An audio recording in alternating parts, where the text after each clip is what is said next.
Salut à toutes et à tous, on se retrouve aujourd'hui à Clairefontaine pour le Quintet Plus de ce vendredi 15 août 2025.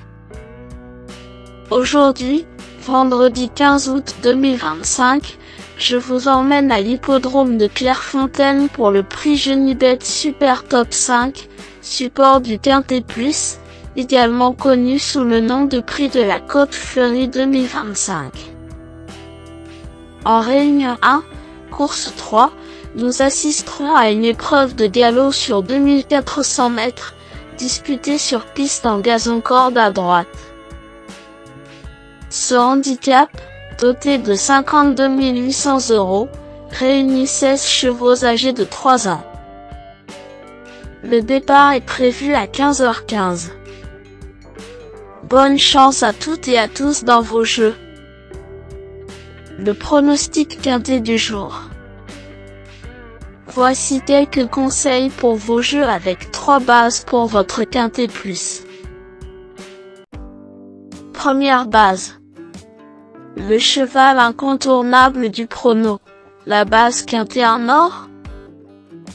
Ce vendredi 15 août à Clairefontaine, numéro 4. Picobella Rosa me semble être le passage obligé de ce quintet, la base de jeu qui semble la plus solide pour vos paris parmi tous les partants du jour. Picobella Rosa débute dans les handicaps avec des atouts sur distance et terrain. J'ai bien aimé son ultime course car le lot était relevé et sa 3e place sur 4 est meilleure qu'il n'y paraît. Cette fille d'un télo possède une chance théorique très sérieuse. Véritable coup de cœur au papier, ce pensionnaire de Stéphane Wattel détient à coup sur une belle chance s'il bénéficie d'un déroulement de course favorable. Tout bien pesé, Picobella Rosa pourrait bien être le cheval en or de mon pronostic si Augustin Madamet se montre inspiré en selle. Objectif, monter en puissance et lutter pour le podium. Deuxième base.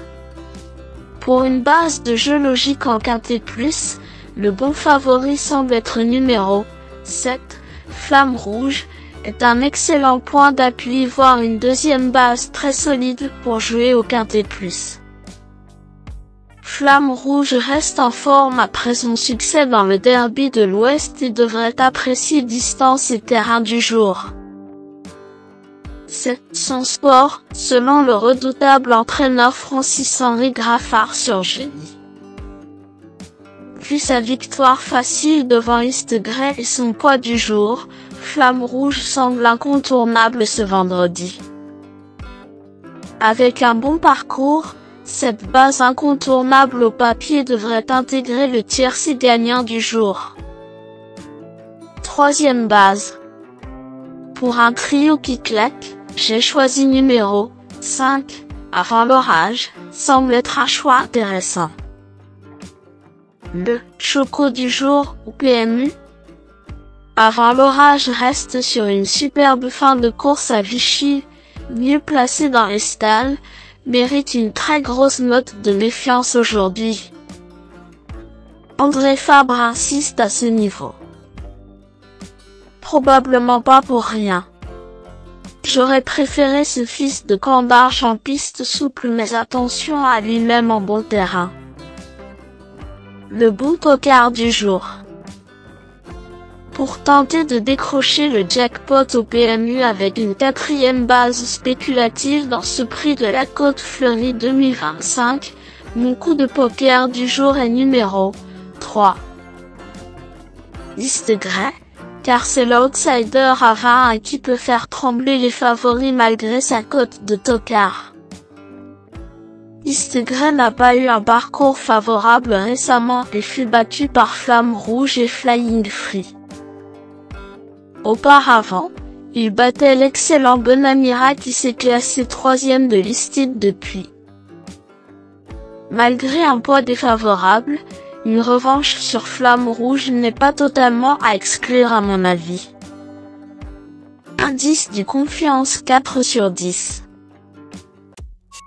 Mes bases solides. 4. Picobella rosa, c'est la base du jour, le pilier de mon prono. On croise les doigts. 7. Flamme rouge, c'est l'opposant direct à mon favori. Mes meilleurs tocards. 14. Roulette, parti à 4 à la dernière fois, Roulette a payé sa mauvaise corde ce jour-là. Son entourage dit qu'il revient en forme après un break et qu'il retrouve une catégorie à sa portée. Ce fils de Galloway peut en surprendre plus d'un à mon avis car il a tiré une corde de favorable pour cette petite rentrée. Attention à lui. 6. Flying Free. Flying Free arrive en forme pour son premier essai à ce niveau et n'a pas pris dur avec Yoritz en dernier lieu. Sa ligne encre flamme rouge et East Grey incite évidemment à s'en méfier pour les places.